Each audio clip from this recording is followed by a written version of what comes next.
Shut up and sit down.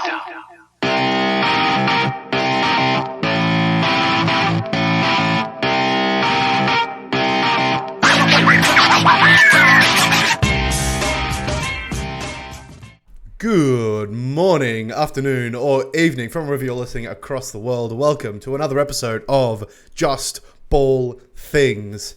Well done, Jackie boy. Wearing the merch. I am not. Best and Less. Sponsor us. bestandless.com.au.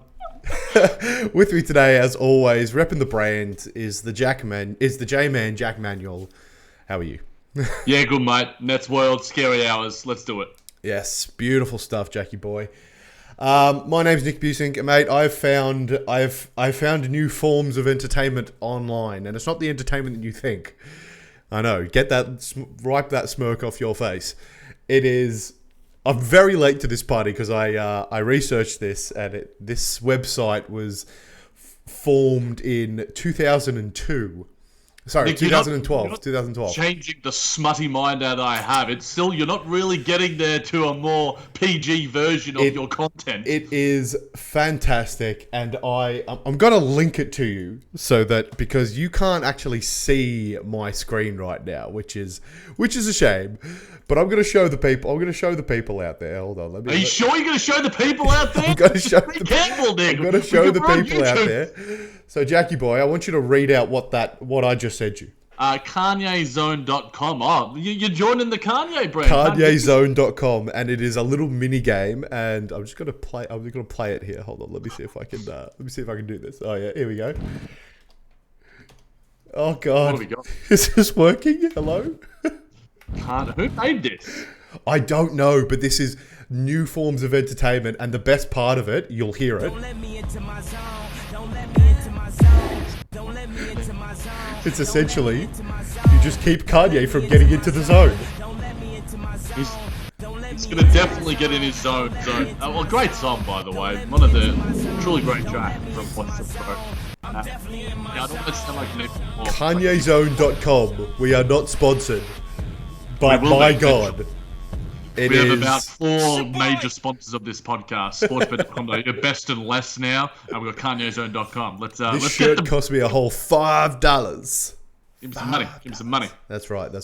All right, you can contact us on Twitter at the J-Man JBT or at JBT Nick. Twitter handles are there. I have been nothing but posting about Bradley Beal for the past 24 hours. Segue. All-star vote, Bradley Beal. Good segue, but not quite.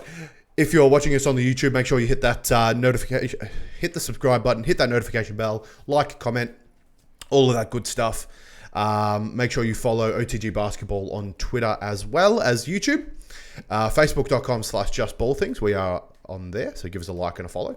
And jbt2podcast@gmail.com. If you want to email the show, we will read them. So, mate, we're starting off here with the Music Manuel scale, as always. For those of you who are new, this is a JBT created scale that sums up how likely things are to happen in the NBA. We scale it on alternative fact, Twitter fact, Wikipedia fact, or just a straight up fact. Mate, we're still in a Music Manuel scale, but we're going Wizards Woes. The Washington Wizards is making noise. I drank some bleach all the way down to the blue, and now I'm starting to feel like Harry Potter. All right, Jackie boy, let's get us kick-started here. Bradley Beal should start in the All-Star game over Kyrie Irving or James Harden. Not the most woeful of our woes in the Wizards woes. It's a happy time for you, my friend. But this is a plain alternative fact. We're going to get into it. There is no doubt about that because you have the scary hours. Best backcourt in the NBA, Kyrie Irving and James Harden. James Harden leading the league in assists while combining with nearly 25 points per game. Kyrie Irving putting up nearly 28 points a game on a 50-40-90 season that is absolutely out of this goddamn world and having highlights aplenty and cooking the best defenses in the league, and we got Bradley Beal, a guy on a team that's won 4.5 games, if that. 4.5. I don't know why I went to a half rather than whole numbers. But in saying that, how? What is Bradley Beal doing that's better than Mr. Beard and Kai himself? Like these two are balling. 34 points per game. Almost 35, Jack. That's where I'm leading on this one. The guy's the scoring champ at the moment, and has no signs of slowing down, especially if he gets snubbed for another All-Star game. I'm looking forward to back-to-back 50-point games. Again, the guy just broke Jordan's record of the most consecutive 25-point games in NBA history. I mean, I don't give one shit about standings because I'm the Washington Wizards, and listening to No Dunks this week was quite funny because I think Lee had a take about Wizards fans, how everyone sort of, their guy is their guy like this. It's like, oh, don't you dare trade Bradley Beal, whereas I didn't realize that I embody most Wizards fans when I say, get him out, he deserves better. We're very woke about where we are in the league. We know where we're at. We're not trying to be anything other than who we are. We're the realest team in the NBA. Let's be real. I'm getting pictures of George Costanza all over my basketball reference for some reason. Anyway, that's the side thing. Whatever. He probably. In a totally objective sense, now that I've got like the Nets subjective fandom out of me, I think you're splitting hairs. All those three guys are the best 3, 4, 5 guards in the NBA right now, let alone the Eastern Conference. I don't think that I can swallow 3 Nets though, despite the fact that they are all superstars in their own right. 10 best players in the NBA. I know, but it's just that one team, despite the fact that they have 3 All-Stars, is not the best in the East. Okay, but do you we'll get to we'll get to like stats. We'll get to some Nets stuff in a little bit in Brooklyn bits, and there's plenty of stats that back up the Brooklyn Nets. All those 3 guys will be all-stars in some vein or another because they are in the top 12, 15 players in the league. And Kyrie Irving's efficiency this year is as great as it's ever been. And the way he is playing, that game against the Clippers was one of the truly masterful performances of the season. And yeah, Bradley Beal is probably a certainly worthy All-Star. One thing I'm surprised about is, obviously we are seeing record vote numbers. And I'm not sure, I think the link I put in the Google Doc, Nick, like Bradley Beal is leading. And like right now he is starting in the backcourt alongside, I think it's Kyrie Irving or Jaylen Brown. I think it's Kyrie Irving actually, and James Harden's in third. I'll bring that up for the viewers. Yeah, and because like last year we were talking about, and I mean you've banged this drum probably every episode we've done since 2020 February, whatever it is, about Bradley Beal being the biggest snub in All-Star NBA history. Fact of life, Jackie boy. Facts of life. Like you also banged the biggest drum about All-Stars meaning absolutely bugger all, and it should be all NBA. True. That's also true. So those are in direct conflict with each other. But at the same time, I think it is surprising, and whether what we see after these next returns that'll come in the next couple of weeks or so, whether that will be reversed or whether Bradley Beal's ascendancy at the top of the guards list in the East will be strengthened. Kyrie Irving and James Harden have like their stand-em, like they have just their super fans that out there. Yep. I've been tweeting at probably every single day to vote for those two alongside Kevin Durant and Joe Harris and maybe cheekily Bruce Brown and Jeff Green here or there as well. But I'm just it's a bit of a surprise to me, Nick, and I think he deserves it. And it's almost like a wave of a response from the snubbing of last year. He's going to make the All-Star team. He doesn't deserve to. It's the snub from last year, Jackie boy. It's the snub that has driven this. It is the absolute leap in performance post All-Star game last year that continued throughout the season after the break. And it's continued this season. Like, it's crazy. I mean, Russell Westbrook is 9th at the moment. Let's see 2 Wizards in the All-Star game. Let's make this happen. Russell Westbrook's had one good game, and it was against the Brooklyn Nets. Oh boy, what a game that was! No, it wasn't a good game. The game afterwards was good against the Los Angeles Clippers. But I didn't respond to any of your messages after you were just like, "Oh, did you see the last quarter?" I'm just like, "Nah, I'm not responding to this." I couldn't. That's record 2 wins now, Jackie boy. I know 2 of like your 4 or 5 wins have come against the freaking Brooklyn Nets. It's saying something. Oh, but the Brooklyn Nets deserve 3 All-Stars, Jackie boy. Can't even beat the Wizards. Calm down. One thing I want to ask you before we do move on to some other topics, LeBron James at the Dallas Mavericks and Brooklyn bits.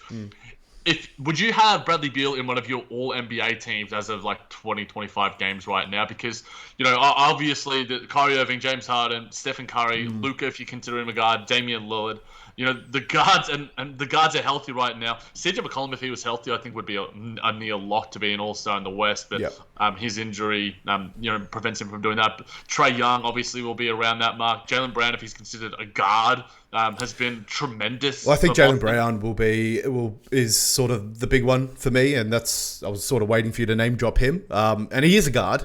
He's a guard in the All-Star voting. So that's the weird thing, because like I see him and Paul George as sort of like facsimiles, but I think Paul George is listed as a forward, though he generally starts a shooting guard for them. So I don't know. Tatum. I guess Tatum takes that forward spot from Brown. So if Paul George had a Tatum, then Paul George would probably be. Yes, I guess he has a Kawhi Leonard, doesn't he? Yeah. So.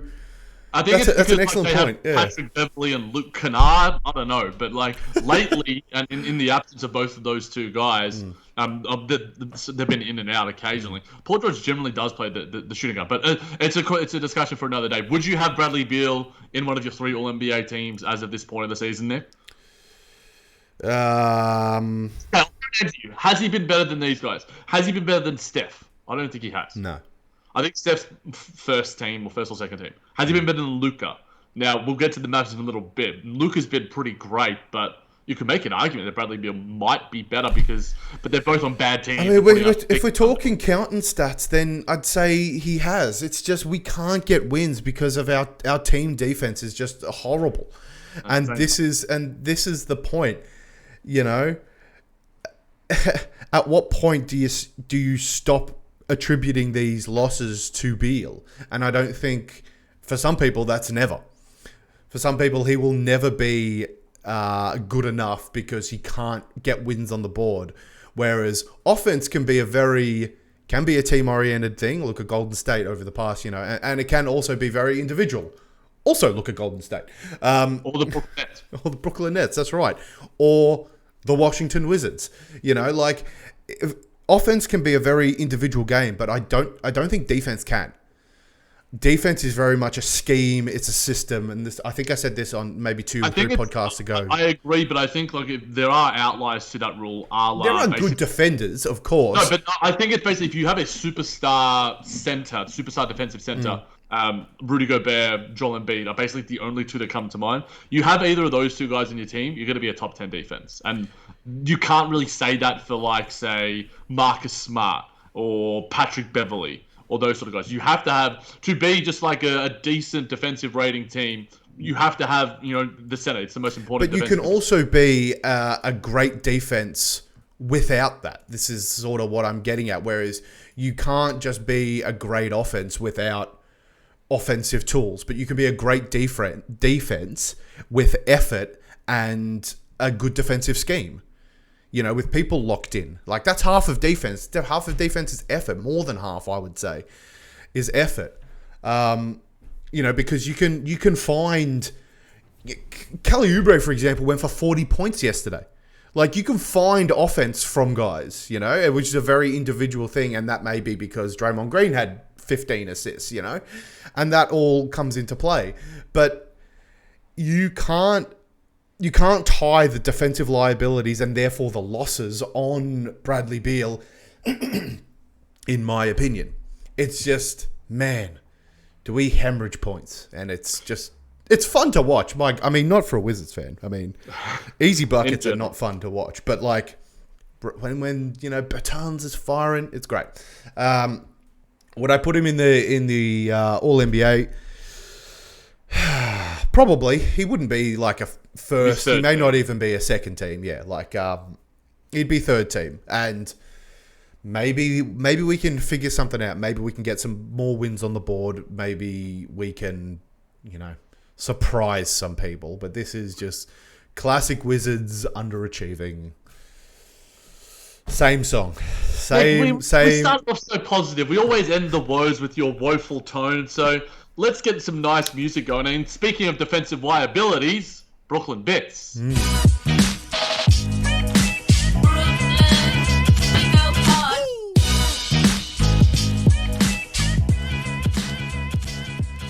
Jackie boy. Brooklyn. We've always got to sneak these ones in. Well, I mean, Brooklyn are a massive talking point. As are Bradley Beal. These weren't forced at all. Brooklyn are going to cakewalk to the NBA Finals. I want to say fact, Nick, so badly, but I can't bring myself to be that much of a homer. I think this is you look at the Eastern Conference right now, and the Milwaukee Bucks, the Philadelphia 76ers, the Boston Celtics, there are four, and look, the Miami Heat, I don't know what's going on with them, but they were in the mix at the start of the season. But those four teams that I alluded to before all have a claim to be the East best team. I believe the most in the Brooklyn Nets just because when the playoffs do begin, it becomes a half-court game. And the Nets have maybe three of the best half-court players in the league. James Harden changing his sort of game to being a facilitator and finding open spots for Kevin Durant, knowing their best spots, knowing where they want to be, knowing where they like their shots, I think is only going to enhance the value in the postseason. So while the Brooklyn Nets might be a horrible team defensively and one of the historically worst and also the historically best offensive team, I actually did find some stats upon doing some research last night, Nick. There's a couple of tweets I put out if you want to show them. Obviously, there's this video playing. I don't know what you're doing. You're doing a lot of magic. I'm doing my thing, Jackie. Do your thing, mate. Do your thing. But look, it's not going to be a cakewalk. Maybe a donut walk. I don't know. Some other trickier dessert to eat. What's a hard Rocky Road? Rocky Roads are kind of hard. It will be a rocky road to the finals. It's actually, I didn't realize that. That is good. But I think that you have Kevin Durant, you have Kyrie Irving, you have James Harden. And I think the big thing is you have Kevin Durant. And at the end of the day, he is tremendous. And I'm going to give some more takes on Kevin Durant in a segment later when we talk about LeBron James. But in general, the Nets' talent right now, they are figuring things out. I think that as the season progresses, they are going to get better, and they are playing incredible against the best teams in the NBA. And then they are playing like absolute doggy doo-doo against some of the worst teams in the NBA. So it's going to be a feeling out process. I always say the regular season is a marathon, not a sprint, but it's kind of in the middle this season with the 72-game condensed season. And the Nets do have some time to figure things out, and I'm more confident in them probably than a lot of other people, probably because I'm a fan, but also some of the stats that I've looked at in terms of fourth quarter, in terms of just the clutch talent that we do have. Like, I don't know if you put it up there, Nick, but the Nets have a plus 50 net rating when they have their closing five out there, and that's not a small sample size either. That's in 36 minutes. So against some good teams, and there might be some aberrations there in terms of, against the Miami Heat where they might have got a bit of an ascendancy. And they had a 148 net rating, offensive rating, and a 98 defensive rating. And I'll dive deep with Nick Fay and get his thoughts on the Brooklyn Buzz too. But I just found that absolutely ridiculous. And apparently some other people did as well because it got a bit of traction on Twitter. Yeah, I mean, it's, Captain Obvious. It's the offense is probably not going to be a problem. It's obviously the defense. And right now you're sitting, over the past few games, and we saw you gave 149 points up to the Wizards, for example. It was an impressive win against the Clippers yesterday, but I think, if we're talking, I guess, a bit of a small sample size, that first quarter was a little bit of the offense wasn't clicking as much as you would have liked, and then I think you still gave up, maybe it was 31. I think I remember looking at the game log. Ultimately it resulted in a win. So, does it really matter? That matters. Exactly. Not only that, but you don't verse the teams that are below 500 in the playoffs. So again, that sort of stat is also pretty favorable for the Nets. I'm probably going a fact for this one. I'm going to stay consistent throughout the whole season because I said this last week that if Kevin Durant is healthy, I don't give a crap if Kyrie or James Harden, one of them should be there. Both of them don't need to be. You guys are making the NBA Finals because you're going to get 30 points at least per game from Kevin Durant. He got 20, and in the game against the Clippers, it was an average game. Yeah. He got 28 on 13 shots, 11 of 13 from the field. He has been ridiculous. He's amazing. He is incredible. He is a marvel to watch. and he will be your cakewalk to the NBA Finals. It sounds simple, but it is. It is that simple. I know you're a Sixers. You've been warming to a Joel Embiid a little bit more of late. What's the argument for the Sixers? What's the argument for the Celtics? What's the argument for the Bucks against the Brooklyn Nets? They don't have Kevin Durant. They don't have Kevin Durant, Jack. This guy, it's the same argument with will the Lakers or will the Cleveland make it to the NBA Finals? Well, yes, because they have LeBron James. That's the argument. That's the entire point here, is that Kevin Durant has transcended that of a normal superstar. Like, he is definitely at that level with LeBron James where they're just different people. They're not even people at this point. They're like gods, like on the court. Before we do move on, I wanted to, I think this is a good question to ask.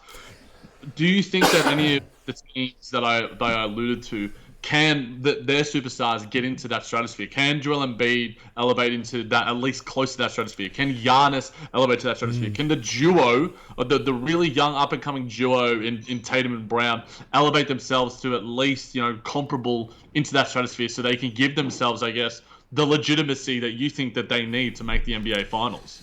They need to do it this year. They need to do it against Kevin Durant. Kevin Durant did it against LeBron James. That wasn't the defining moment, and obviously moving to Golden State helped a lot. But this guy is an absolute baller. Like, there's no doubt in my mind, and he's got the pedigree to make it all the way. Like the same things were said with Kawhi Leonard. With what he did.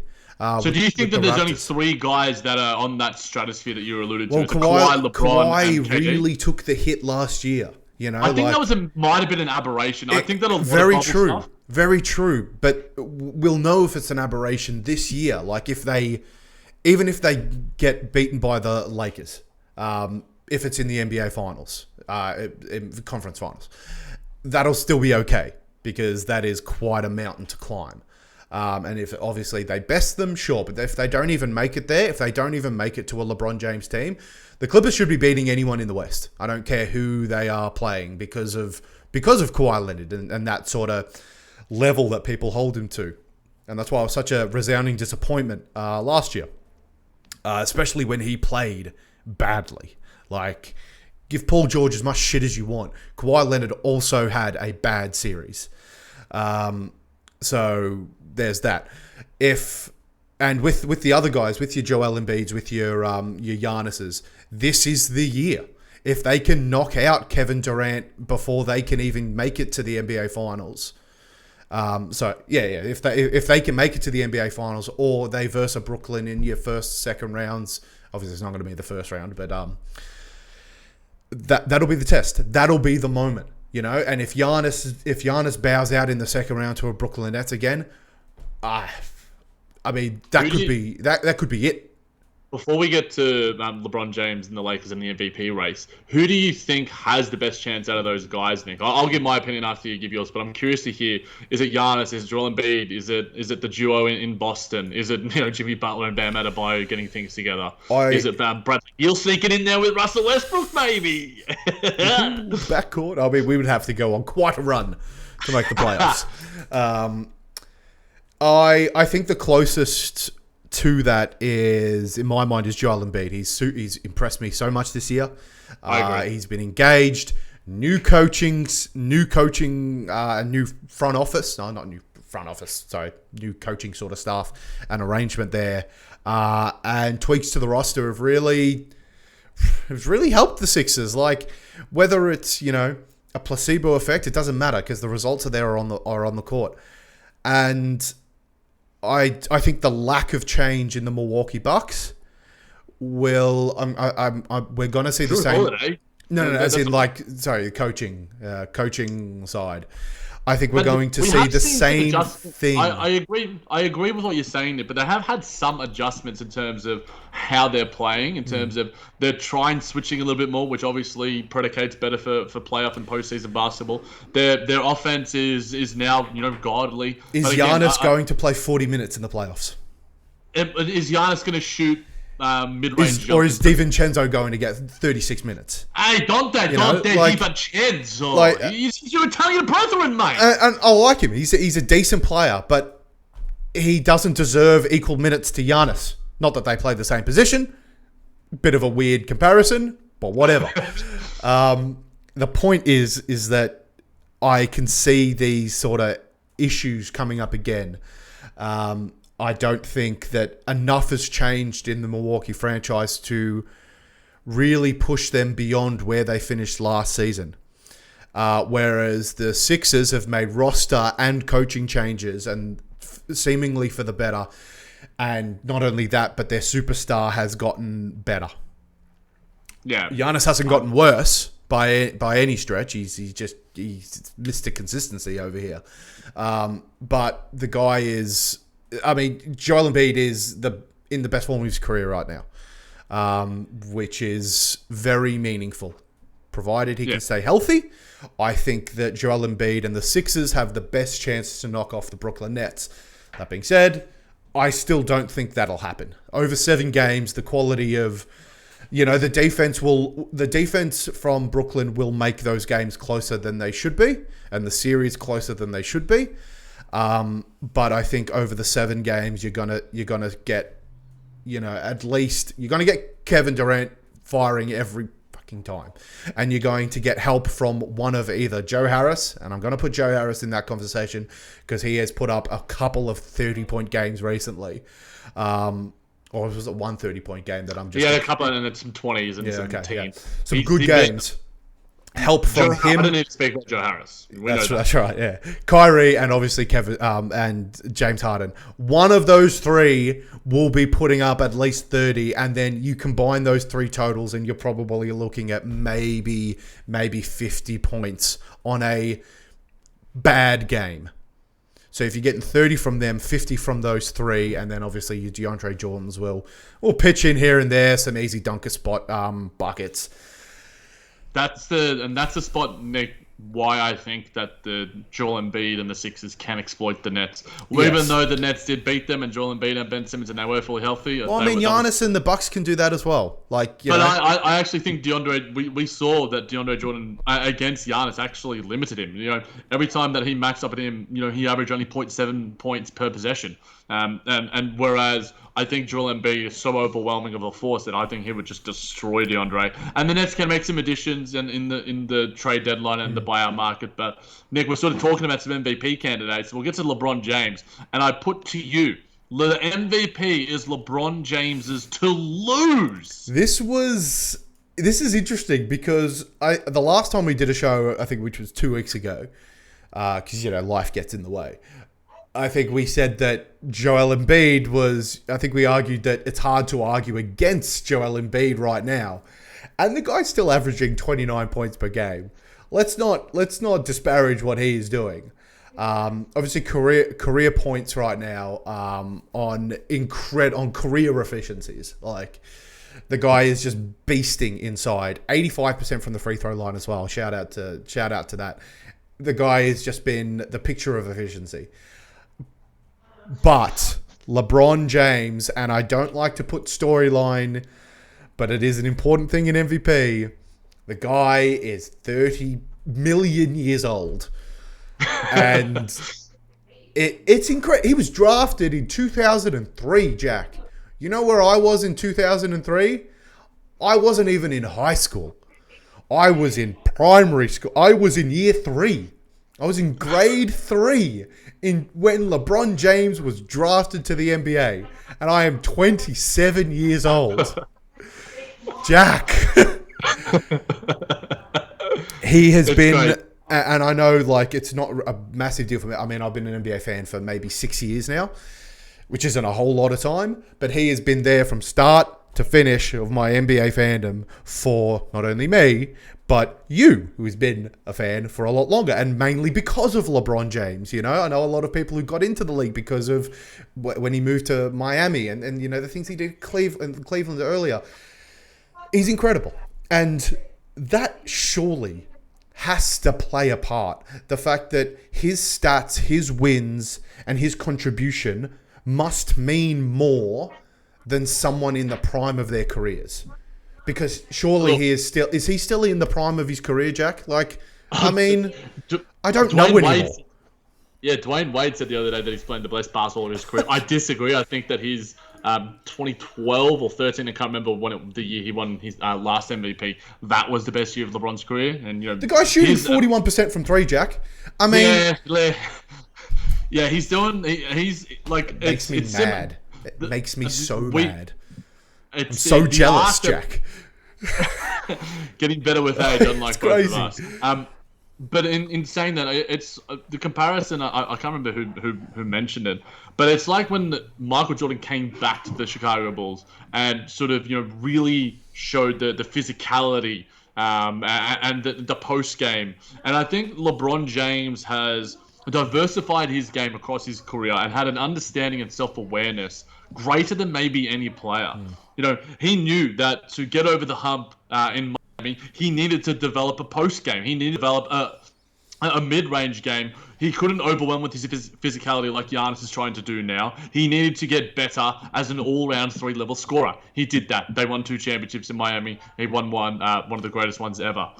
Then, now in Los Angeles, he's going, you know what? These guys are starting to shoot some threes. I better start doing that as well. And he's shooting step backs, he's shooting side steps. And we've been saying this for years, though. We've been saying this for years. He can hit threes.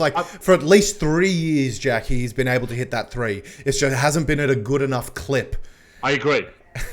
I think this year, this guy is a Kyle Korver, like, lights out. 41% is a lights out shooter. How many attempts is it, Nick?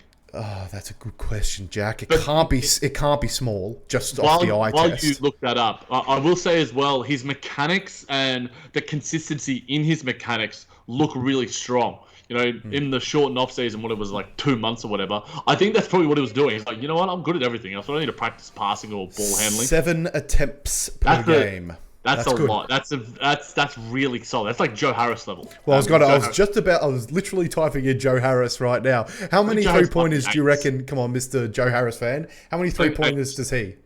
I'm gonna go 8 for Joe Harris. What was LeBron? 6.7. 7, something like that. Yeah. 6.9 for Joe Harris. Wow, it's only like 0.2 more. And this guy lives to shoot. He's just that's what he does on the court. He does a lot more. Thank you very much. To be fair, Joe Harris is 43%. That is quite impressive. Yeah, Joe Harris. No, it's 48%. He's 43 career. That's damn. 48%. Look, he's having an incredible year, and he's elevated his game. But with LeBron James, Nick, like I sort of alluded to, you know, the other two candidates, we sort of raved about Joel Embiid before, and Nikola Jokic, and we might chat, if we have some time, chat about him in a little bit. We probably won't this week, but we will next week. They've both been insane. And there is a narrative and a case for them. The case for Embiid to bring him above LeBron James is the Sixers have to have the best record in the league. They have to have one of the best defenses or offenses, because the Lakers do have that right now, or the Utah Jazz do, or whoever. But Rudy Gobert or Donovan Mitchell or Mike Conley aren't going to win MVP. The second in net rating at the moment, the Lakers. So I think they have to, because LeBron James is LeBron James. And I think that there's also the last year narrative where it's just like, I didn't get enough votes, and I argued against that, and I think you did as well. It's just like, dude, like Giannis was almost an overwhelming majority. You know, he could have gotten all the votes like Steph Curry did a couple of years ago. But again, we were disparaging people that were putting the storyline on LeBron James, saying, you know, it shouldn't matter what year he is. Like, and this is the hypocrisy of me, because I was saying this, and now I'm saying surely it has to count. See, I honestly think that his dominance and impact is I think the narratives that you're talking about are like the cherry on top, where you need to have a distinguishing factor. It'll push you over the edge. If you're umming and ahhing, you're like, well, this guy's 26 and this guy's 36. And look, 37? Yeah, 30. He's age 36. He turned 36, I think, like a week just ago, turned 36, or a month ago. Sorry, in late December. And I think that's the point, Nick. Where you need to use things to go. Oh man, all these three guys are incredible right now. And look, my guy KD. Don't count him out. I reckon he's going to have a big February. And when they come up against the Los Angeles Lakers on February 19 at 2 p.m. Australian time, if Kevin Durant outplays LeBron James, I reckon there's going to be a narrative on some sports talk shows that could switch it. Switch it. But befuddled because I love my dude KD, the Slim Reaper, so damn much. So look, don't count out my dude Kevin Durant. I know you're a big fan, Nicholas, and I reckon he could be cheekily in there, but it's going to be about games played for him. I think that's going to be probably the only narrative against him because I think the Nets are doing the right thing by resting him in back-to-backs. Whether he plays against the Sixers tomorrow, we're playing the Toronto Raptors tonight. By the time this comes out, that result might be over. But in saying that, Jokic, if the Denver Nuggets can get to, if they overtake, say, the Utah Jazz and get to be the third best team in the league, that gives them a better argument in my case. If Joel Embiid and the Philadelphia 76ers finish with the best win-loss record in the NBA, similar to what Giannis did with the Milwaukee Bucks, then I think that's their sort of swing argument for them because they all have great narratives behind them. But I think LeBron James has the greatest narrative behind it because, as you alluded to, but I also think that his dominance and impact is just immense, as both those other guys are. But I think LeBron James's might be greater. Has it changed though, Jack? We keep saying this about LeBron James every year. It just there seems to be one other person because LeBron hasn't changed really. His 3-point. Nick, I think you pointed it out, pretty succinctly. Like that is insane. Now, we don't expect him to finish with 41%, but if he can be like 37 even to 39, 30, yeah, that's right. Like that's still crazy.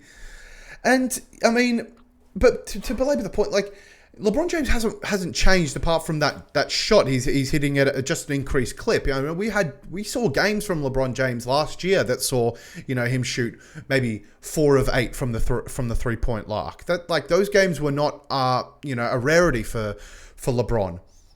It just there was always someone that year who had a resurgent year, and for a couple of years now, the MVP award has been just a better, most improved player. And that is, that might be a hot take or not. But you have a look at the last couple of winners and they have elevated their games to the point where they are in the MVP conversation, and that has pushed them over the line. You rarely see the consistent guy getting the MVP unless there isn't that person. And there isn't this year so far.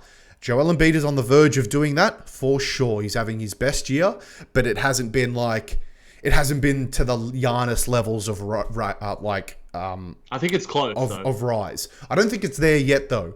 29 points. Obviously, his defensive impact hasn't changed, and the Sixers are a better team. But a lot of people are attributing, myself included, that to coaching changes because we've seen the lows of Joel Embiid.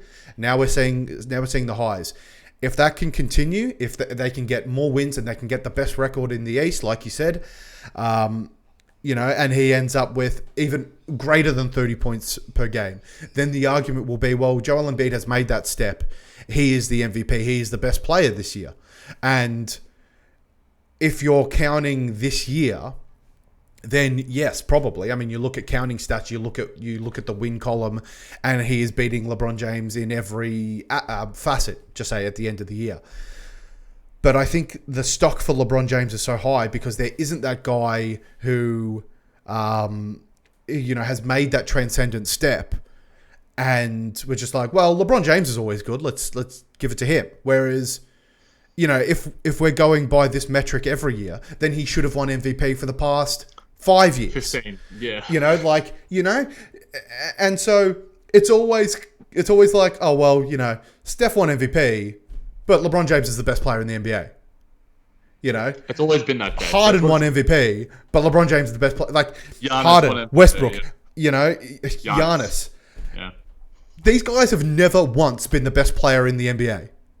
And it's crazy. Maybe Steph. I think Steph's probably the argument where his dominance was Look, I don't think he was the best player in the NBA though. He was maybe Kevin Durant in 12-13. maybe He but again, he didn't win MVP that year. And no, but he won Finals MVP, and, Yes. and I think that the shot over LeBron, those pull-up threes are my favorite Kevin Durant shots. They're just crazy good. But before we get to the Dallas Mavericks, Nick, the point that I think for Nikola Jokic is if he does what Russell Westbrook did as a big man, that's his argument. Averaging a triple-double as a big man. Yeah, and I'm not sure where his stats are at right now, but at the early point of the season, he was around that mark. Jackie boy, he is 1.6 rebounds off. Sorry, 1.6 assists off a triple-double. So he's doing Harden numbers, which is still crazy. Whereas Harden was down in the rebound, so Harden was I think about 8-ish rebounds per game. And that was my argument. In the Westbrook year. It didn't matter. 2 rebounds a game here or there. What's 2 rebounds between friends? And the same thing. I mean, Jokic averaging a triple-double is crazy. It's crazy. I mean, that is crazy. We're seeing some amazing players, and maybe Jokic has made that is making that step. I don't know where the Dallas. I don't know where the Nuggets are in the standings right now. Just because they had that rough start. They did. And they've had some good wins of late. Obviously that loss to the Lakers. It was sort of just like whenever LeBron comes up against guys that's just like, oh, you guys are in the conversation. I'm just like, oh, I can prove that I'm better than you. He still does that, which is crazy. But a team that has certainly continued their rough start is the Dallas Mavericks, Nicholas. And I put to you, the Dallas Mavericks won't make the playoffs. Ooh. Put this to me at the start of the season. I don't know where I put the Dallas Mavericks, but they wouldn't have been low. No. It's not a good year for the Mavs. And I think KP is a massive part of that. Ever since that injury, I guess he hasn't been looking. He hasn't quite been the same, and that was the massive thing. This guy's 7'3". He's built like a rake, and unicorn, Nick, unicorn. Sure. More like donkey. You stole my joke. No, he's an ass. He's an ass. He's an ass. It's been bad. It looks like he's been sort of hobbly. It looks like an old man out there, which is not good. I can bring up some Statorinos from the While you do that, I'll give my spiel about the Dallas Mavericks. Luka Doncic. I'm pretty sure it's Doncic. It's Doncic. Yeah. Luka Doncic has been great this season. I don't think he's taken necessarily that much of a leap. I've seen, his frustration levels have been at another level. He's complaining like LeBron James and taking it to another level, like the crying, MJ meme. He's whining quite a bit. And whether that's some of it is justified, whether that's frustration, whether that's just his style of leading this team and being like, look, I'm frustrated. You guys need to get on my back here. But I think that he's doing everything he can. But they aren't the offensive anomaly that they were last year. They were historical offensively last year. The best of all time. They lose their offensive coordinator, Steven Silas, to go to the Houston Rockets. Maybe that changes some things. But the roster construction hasn't changed that much, other than maybe Josh Richardson for Seth Curry. And you're taking away your greatest strength with your perimeter scoring. Luka, penetrating and kicking out, and you got Seth Curry, one of the best three-point shooters of all time, on the perimeter. Whereas now you shore up your defense a little bit and a little bit extra playmaking with the Josh Richardson, who hasn't been healthy and has whether he's either had coronavirus or he's been out with the protocols. And look, I'm not saying that is something to sneeze at all. We've taken the virus incredibly seriously on this podcast, and we haven't spoken about the All-Star game because everyone else has, but that's an absolute joke that it is looks like to go ahead, and LeBron James is with us on that, as is De'Aaron Fox and Joel Embiid. But I think that the identity of this team was offense, and they shored up the defense a little bit, and it was just like, okay, cool, well, they don't have to be the best offense of all time, they just need to be the one of 5 best in the league, and then be a top half defense. And there's your argument for being a top 4 team in the West. But I think that the pieces around Luka right now, and look, Kristaps has been pretty awful. You know, the injury history is catching up to him, and he has a pretty short career. Like, he's been in the league 5 years or so, and he's had injury, and lower body injuries for a guy who is probably going to hit the roof in my new house. It's not something you want to have, and especially with big guys, because that's what ruins careers. It ruined Yao's career. It prevented Shaq from being as dominant as well. I think he just was fat as well. In saying that, I just think injuries can derail anyone's career and derail the success of their team. And you are relying on Kristaps to be your second best player, to be your 1B, and he was awesome in the bubble until he did. The injuries did catch up to him, and I remember him saying that, like, the weight that he was trying to get to, and the weight that the training staff wanted him to be at. And he's like, I prefer to be at this playing weight.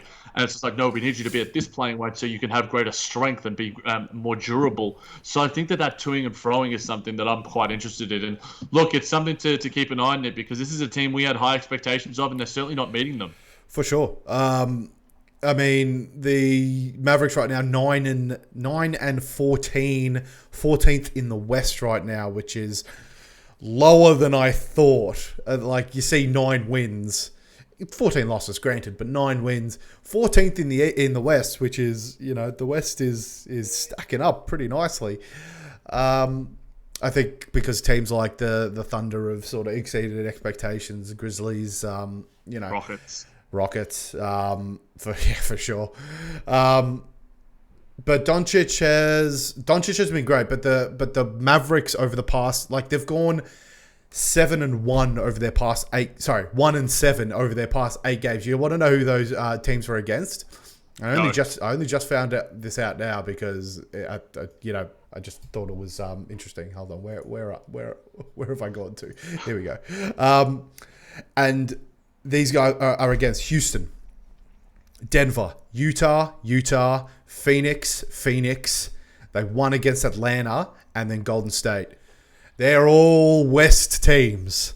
They are all competition for the Dallas Mavericks, and they lost all of them. That's bad, Jack.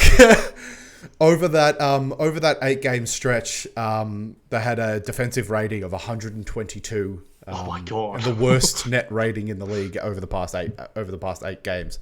And I know that's cherry picking stats because you're only looking at losses for them. Nick, I did that earlier and it got me 500 likes. Dude, do it up.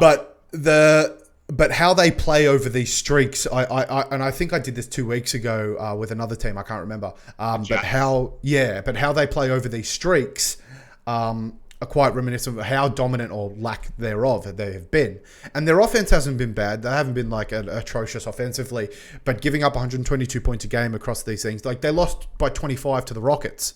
That was an awful game. By 30 to like the Golden State Warriors the other night. It's bad. It's bad. Yeah, 31. Fuck, I missed that one. 31. And then you beat Atlanta, which is sort of like, it's useless because you want to be able to show that you can at least compete with Golden State Warriors, at least compete with, well, you should be beating the Houston Rockets. I mean, Jesus, at least competing with, Denver. And granted, they lost by 4, but, and Luka was great in that game. He had 35, they're just not, and a lot of this has been contributed to KP. The defense and the activity is not there. And you're just seeing easy points being scored against KP. And you saw that against Golden State. I don't know, again, one sample size, but it's bad. It's not a good time for the Dallas Mavericks. And they have a lot of ground to cover in this stacked West to even make it to a play-in, let alone the playoffs. To make it to the play-in, like they're 14th at the moment, they have to get at least 500 to make a play-in. Which, I mean, the Kings, the Thunder, the Pelicans, the Rockets, the Grizzlies, they all want that spot.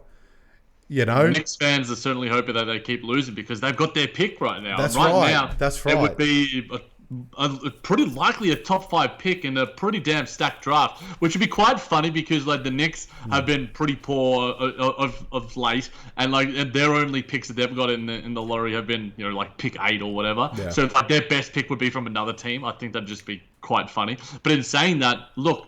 The Mav, it would work out well for Knicks fans because this is the draft where you want to get a nice juicy pick, and the Mavs they've given them all up. They don't have any first rounders because they wanted to acquire Kristaps, and he is the number 1 most hated person on Dallas Mavericks Twitter right now. I've seen so much discourse about him. So look. We hope KP can get back to what he was producing in the bubble because in the absence of Luka in 1 or 2 games, he was, keeping them in games against the Los Angeles Clippers. Let's be real. Like his offense is not, he's still shooting the ball, relatively like pretty well. Like the 3-point percentage is not quite there, but obviously he's playing a lot more center.